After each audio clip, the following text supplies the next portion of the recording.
नमस्कार दोस्तों, कैसे हो आप लोग? सारे के सारे बढ़िया होंगे, ठीक है। और आज हम लेके हैं वेरी इंपॉर्टेंट क्वेश्चन है, याद रख देना। क्या कहेंगे हम इसको कहेंगे, याद रखना, इंपॉर्टेंट, ठीक है। पहले ही बता रहा हूँ अभी आप लोगों से, इंपॉर्टेंट क्वेश्चन कहेंगे।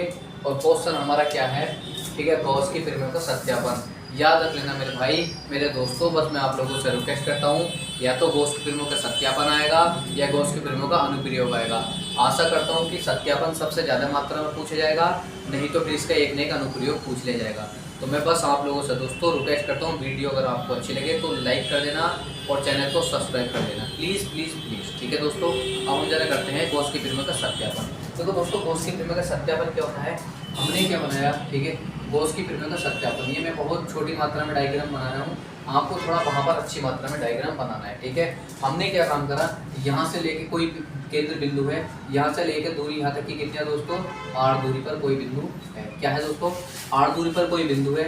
इसका कोण जो होगा दोस्तों यहाँ पर वो होगा, क्या होगा दोस्तों, d ओमेगा होगा, याद रखना। और केंद्र क्या होता है, बीचों बीच में जीरो जीरो होता है दोस्तों। कितना होता है दोस्तों, जीरो होता है। यहाँ से लेके यहाँ तक की दूरी r हो जाएगी, ठीक है, याद रखना। तो इसके लिए कोण क्या, इसके लिए क्या होगा दोस्तों, DA होगा, और इसके लिए दोस्तों क्या होगा, EA, ठीक है। खाली क्या होगा, E वेक्टर होगा, इस बात को याद रखना, ठीक है।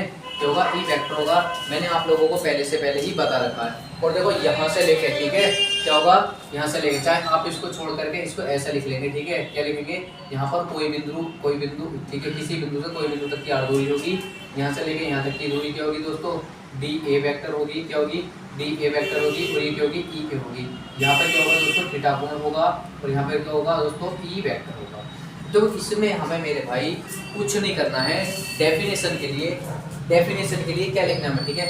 माना एक गोलीय पृष्ठ, जिससे माना एक गोलीय पृष्ठ, मैं लिख देता हूँ डेफिनेशन, ठीक है। हम लिखेंगे माना एक गोलीय पृष्ठ, माना एक, क्या लिखेंगे, गोलीय, माना एक गोलीय पृष्ठ, यार माना एक गोलीय पृष्ठ, ठीक है। मैंने बोला माना एक गोलीय पृष्ठ जिसका क्षेत्रफल a है, इस टोटल पूरे का क्षेत्रफल क्या हो जाएगा, a है, ठीक है। माना एक गोलीय पृष्ठ जिसका, याद रखना, जिसका क्षेत्रफल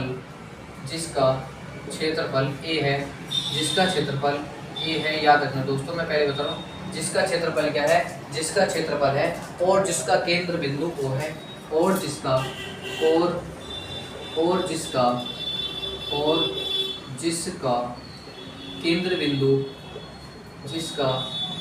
केंद्र बिंदु, याद रखना, जिसका केंद्र बिंदु क्या है दोस्तों, जिसका केंद्र बिंदु O है, और केंद्र बिंदु O से स्मॉल दूरी पर, ठीक है। क्या बोला मैंने, यार केंद्र बिंदु O है जिस पर +q आवेश है। आवेश कैसा होगा इस पर, टोटल दोस्तों सारे पर कैसा होगा, +q आवेश होगा, ये सभी को पहले से ही पता होता है, ठीक है।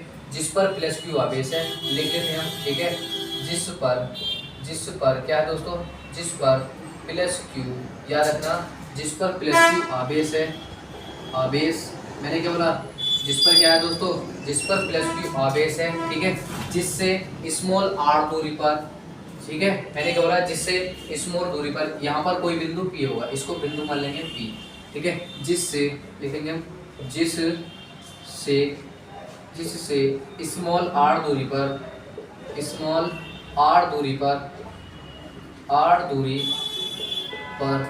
कोई बिंदु P है, कोई बिंदु क्या है दोस्तों, कोई बिंदु P है। तो याद रखना, मैंने क्या बोला, कोई बिंदु क्या है दोस्तों, P है, ठीक है। और जिसका क्षेत्रफल क्या है, और जिसका क्षेत्रफल, ठीक है, क्षेत्रफल व विद्युत क्षेत्र, ठीक है, लिख लेंगे। और जिसका क्षेत्रफल,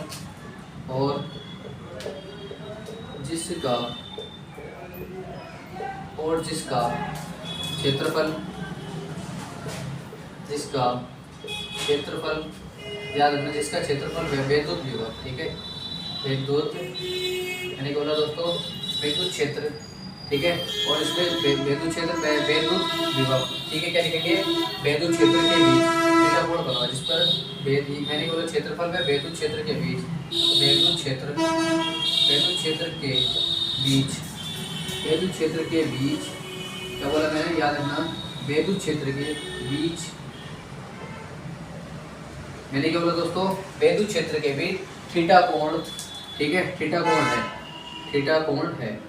जब दोस्तों थीटा कोण होगा तो क्षेत्रफल क्या होगा, थीटा कोण है तो क्षेत्रफल, ठीक है। मैंने क्या बोला, तब त्रिकोण है, तब वैद्युत विभव, वैद्युत क्षेत्र, सॉरी वैद्युत क्षेत्र, तब वैद्युत क्षेत्र, मैंने क्या बोला याद रखना, तब वैद्युत क्षेत्र, ठीक है याद रखना, इंपॉर्टेंट है, पहले बताओ, तब वैद्युत क्षेत्र डी डी फाई ई क्या होगा दोस्तों, डी फाई ई बराबर क्या होगा दोस्तों, ई वेक्टर, क्या होगा दोस्तों, E vector into D A vector, D A vector होगा। अब देखो डी हमने डी क्यों लिया है, डी हमने दोस्तों लिया है क्योंकि वैद्युत फ्लक्स जो होगा ना वो बहुत छोटा होगा, क्या होगा, वैद्युत फ्लक्स जो होगा ना मेरे दोस्तों बहुत छोटा होगा। तो हम यहाँ पर क्या लिख सकते हैं, अब हम करेंगे हल, जब हम इसका हल करेंगे तो याद रखना डी फाई ई बराबर क्या लिखेंगे, डी फाई ई बराबर क्या लिखेंगे दोस्तों, डी ए वेक्टर और इंटू में क्या हो जाएगा, इंटू में क्या हो जाएगा ई वेक्टर, या फिर ऐसे लिख लेंगे, पहले ई लिख लेंगे, कुछ भी लिख लेंगे, ठीक है, ई वेक्टर और इंटू में क्या हो जाएगा डी ए वेक्टर, क्या हो जाएगा दोस्तों डी ए वेक्टर। वेक्टर क्यों लगा रहे हैं हम दोस्तों, वेक्टर का चिन्ह इस पे लगा क्योंकि हमें पता चलता है कि ये सदिश रूप है, इसकी दिशा भी है और इसका परिणाम भी है। अब हमने क्या काम करा मेरे भाई, डी फाई हटाया हमने और ई लगाया, ठीक है, और सॉरी डी फाई ई बराबर यहाँ से हमने वेक्टर हटाया तो हम इसे लिखेंगे ई डी ए।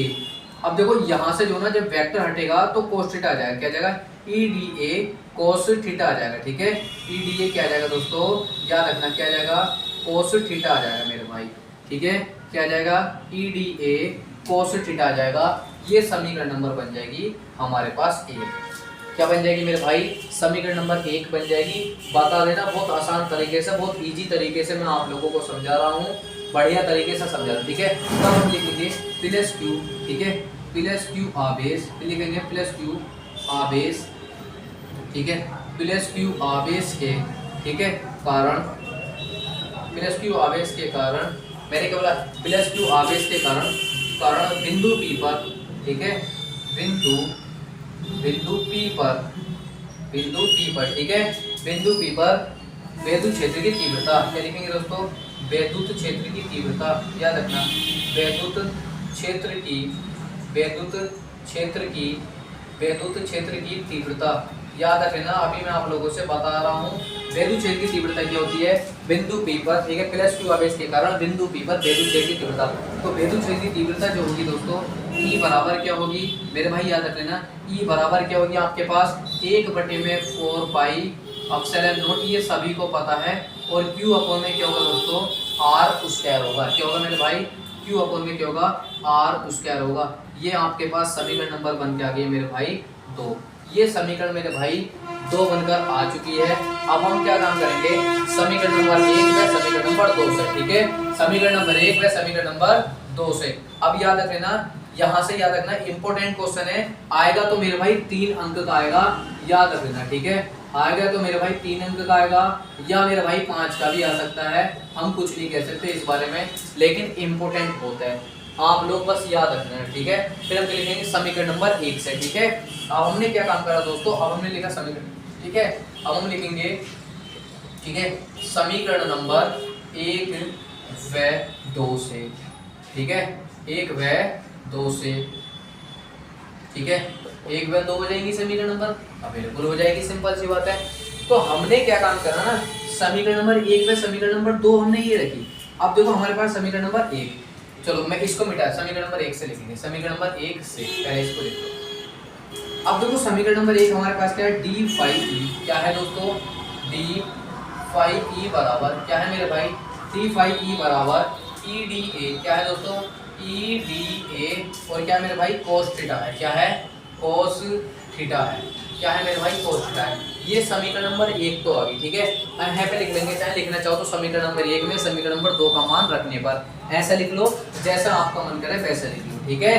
तो हम यहाँ पर क्या लिखेंगे, समीकरण नंबर 1 में ऐसे लिख लो, समीकरण नंबर 1 में समीकरण नंबर, ठीक है, समीकरण नंबर 2 का मान, समीकरण नंबर 2 को रखने पर, 2 को रखने पर। अब देखो मेरे भाई समीकरण नंबर 1 तो आपके पास ही है और समीकरण नंबर 2 क्या है, अब देखो ई का मान क्या है दोस्तों, ये सारा का सारा है, तो यहाँ पर हमारे पास क्या है डी फाई है, बिल्कुल दे रखा है, डी फाई दे रखा है, अब देखो यहाँ पर ई दे रखा, तो ई की जगह क्या आएगा, पूरी की पूरी वैल्यू हो जाएगी 1/4 पाई क्या आ जाएगा दोस्तों, 1/4 पाई एप्सिलॉन नॉट ये आ जाएगा। और क्या आ जाएगा दोस्तों, Q/r² क्या आ जाएगा मेरे भाई, Q/r²। और हमारे पास क्या रह गया, ये रह गया अभी, क्या रह गया, DA cos थीटा। ये हमने ऐसा का ऐसा ही लिख लिया है, ठीक है। अब ये जब हमने मेरे भाई ऐसा का ऐसे लिख लिया है, तो अब हमने क्या काम करा, देखते रहना मेरे भाई। हमने क्या काम करा, Q यहाँ पर डाल दिया, तो क्योंकि हम Q को यहाँ लिए डी फाई ई बराबर Q को हम यहाँ पर लिया, तो हम लिखेंगे यहाँ पर क्या लिखेंगे, Q/4 पाई एप्सिलॉन नॉट। अब देखो यहाँ पर ये गुणा में है तो इसके बटे में जाएगा, क्योंकि गुणा में तो नीचे जाएगा, सिंपल सी बात है, क्योंकि ऐसे ऐसे मल्टीप्लाई होती है। तो यहाँ पर हम क्या लिखेंगे, इसको DA cos थीटा लिखेंगे, और बटे में क्या आ जाएगा दोस्तों, R आ जाएगा, यानी कि R² आ जाएगा। जब आपके पास DA और मेरे भाई ये किसके बराबर होता है, ये पूरा का पूरा पोर्शन किसके बराबर होता है, इसमें आप लोग याद रखेंगे एक चूकी का बट बनाकर क्या लिखेंगे, यानी कि DA cos थीटा अपॉन में R, ये किसके बराबर होता है मेरे भाई, इस बात को याद रखें। तो ये होता है D ओमेगा के, किसको होता है दोस्तों मेरे भाई, ये होता है D ओमेगा के बराबर होता है। किसको होता है मेरे भाई, D ओमेगा के बराबर होता है। फिर हम क्या काम करेंगे, हमारे पास D फाई तो हमारे पास चल ही गया है, फिर हम क्या लिखेंगे, Q/4 पाई एप्सिलॉन नॉट लिखेंगे। अब इस पूरे की जगह क्या आ जाएगा मेरे भाई, D ओमेगा आ जाएगा, क्या आ जाएगा, D ओमेगा आ जाएगा। कितना आ गया मेरे भाई, D ओमेगा आ गया है। जब आपके पास मेरे भाई D ओमेगा आ गया है, तो अब इसमें क्या लिखेंगे, अब हम लिखेंगे, ठीक है, कुल विद्युत फ्लक्स, ठीक है मेरे भाई, अब हम लिखेंगे कुल विद्युत फ्लक्स, ठीक है। यह आप सभी को पता चलेगा D बराबर ये आ गया। अब हम लिखेंगे कुल विद्युत फ्लक्स, कुल विद्युत फ्लक्स, याद रखना फ्लक्स, ठीक है, कुल विद्युत फ्लक्स।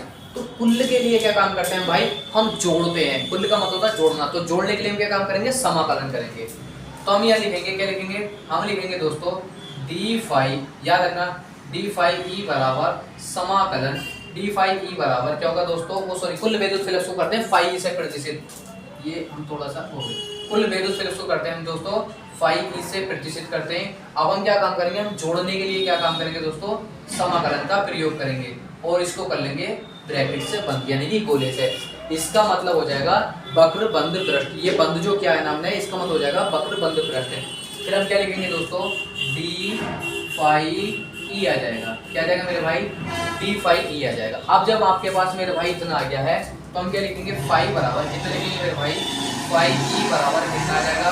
अब देखो समाकलन का चिन्ह मेरे भाई ऐसा का ऐसे रहेगा, और देखो D फाई ई की वैल्यू कितनी है, इतनी सारी की सारी वैल्यू ये यहाँ पर आ जाएगी, कितना आ जाएगा, यानी कि Q/4 में कितना आ जाएगा दोस्तों, 4 पाई एप्सिलॉन नॉट आ जाएगा, और यहाँ पर क्या आ जाएगा, D इंटू ओमेगा आ जाएगा।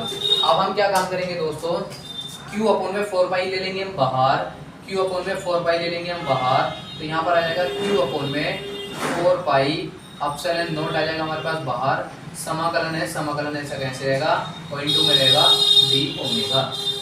अब देखो इंटू में क्या आ गया मेरे भाई, D ओमेगा आ गया। अब हम करेंगे इसका समाकलन, समाकलन का मतलब होता है मेरे भाई जोड़ना, यानी कि ओमेगा का मतलब कार्य है। जब सिंपल से छोटा सा विद्युत फ्लक्स होगा तो छोटा सा कार्य होगा, तो यहाँ पर जब हम समाकलन करेंगे तो हमारे पास क्या बनेगा, हमारे पास बनेगा फाई ई बराबर Q/4 पाई एप्सिलॉन नॉट बनेगा, और मेरे भाई यहाँ पर क्या रहेगा इंटू में। अब इसका सबका समाकलन हो जाएगा, तो हमारे पास क्या आ जाएगा, ओमेगा आ जाएगा। अब मैंने आप लोगों को क्या बता रखा है, ओमेगा बराबर क्या होता है दोस्तों, 4 पाई होता है। क्या होता है दोस्तों, ओमेगा बराबर क्या होगा आपके पास, होगा 4 पाई। क्या होता है मेरे भाई, 4 पाई होता है। तो हम यहाँ पर क्या लिखेंगे, फाई ई बराबर क्या लिखेंगे, Q/4 पाई एप्सिलॉन नॉट, और यहाँ पर क्या आएगा मेरे दोस्त, यहाँ पर आ जाएगा 4 पाई। कितना आ जाएगा मेरे भाई, 4 पाई। अब देखो मेरे भाई 4 पाई से 4 पाई हो जाएगा खत्म, 4 पाई से 4 पाई कट गया है, और ये आपके पास फॉर्मूला सिद्ध होकर आ गया है। क्या आ गया मेरे भाई, Q/4 एप्सिलॉन नॉट, कितना आ जाएगा मेरे भाई, Q/4 एप्सिलॉन नॉट, ये आपके पास फॉर्मूला सिद्ध होकर आ गया है। ठीक है मेरे भाई, अब जल्दी बताइए फटाफट, अगर मेरे भाई आपके समझ में नहीं आया हो तो वीडियो को बता देना, लाइक तो आप करना ही करना, कमेंट में बता देना कि हाँ भैया हमारे समझ में नहीं आया, एक बार फिर से समझा दो। मैं फिर से समझा देता हूँ दोस्तों। देखो हमें विद्युत क्षेत्र की तीव्रता ज्ञात करनी है, तो हमने एक गोला लिया, केंद्र बिंदु O है, प्लस Q आवेश है, और ओमेगा, यानी कि छोटा कार्य होगा, ठीक है। अब यहाँ पर हमने क्या लिखा दोस्तों, यहाँ पर लिखा यहाँ से यहाँ पर कोई बिंदु P है, बिंदु P से कुछ दूरी पर कोई बिंदु आ रहा है, इधर क्या होगा, यानी कि क्षेत्रफल ये, ठीक है, क्या होगा, छोटा क्षेत्रफल होगा और बेदू छेद की तीव्रता होगी, इनके बीच का कोण होगा थीटा। तो इसकी डेफिनेशन क्योंकि माना एक गोलीय पृष्ठ जिसका क्षेत्रफल a है, माना एक गोलीय पृष्ठ जिसका क्षेत्रफल a है और जिसके केंद्र पर और जिसका केंद्र बिंदु O है, केंद्र बिंदु O पर प्लस Q आवेश है, ठीक है, प्लस Q आवेश है, जिससे स्मॉल r दूरी पर कोई बिंदु P है, स्मॉल r दूरी पर कोई बिंदु P है, ठीक है, और जिसका क्षेत्रफल वह विद्युत बेलर क्या जिसका क्षेत्रफल वह विद्युत क्षेत्र के बीच थीटा कोण है, ये लिखेंगे हम, ठीक है, जिसके क्या लिखेंगे, विद्युत क्षेत्र पे थीटा, ठीक है, विद्युत क्षेत्र या सॉरी विद्युत क्षेत्र ये होता है और क्षेत्रफल ये होता है, विद्युत क्षेत्र, ठीक है, विद्युत क्षेत्र और क्षेत्रफल के बीच कितना कोण है दोस्तों, थीटा कोण है, तो हमने कितना लिखा, थीटा कोण है। तब विद्युत क्षेत्र क्या होगा, d फाई e बराबर e vector into dA vector होगा, क्योंकि इनके आपस में मल्टीप्लाई हो जाएगी, क्योंकि इनके आपस में मल्टीप्लाई हो जाएगी।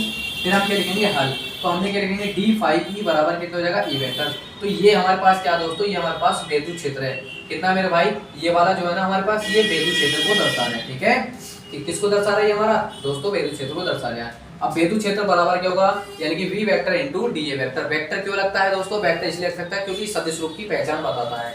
अब हमने क्या लिखा, d फाई e बराबर e d a cos theta, क्योंकि हमने इनटू का चिन्ह हटाएंगे जब हम वेक्टर, यानी कि याद रखना, जब हम इनटू का चिन्ह हटाएंगे तो वेक्टर हट करके कोस थीटा आ जाएगा, नहीं तो हम क्या काम करेंगे, इनटू का चिन्ह हटाएंगे तो हमारे पास वेक्टर के रूप में चलता रहेगा, ठीक है दोस्तों।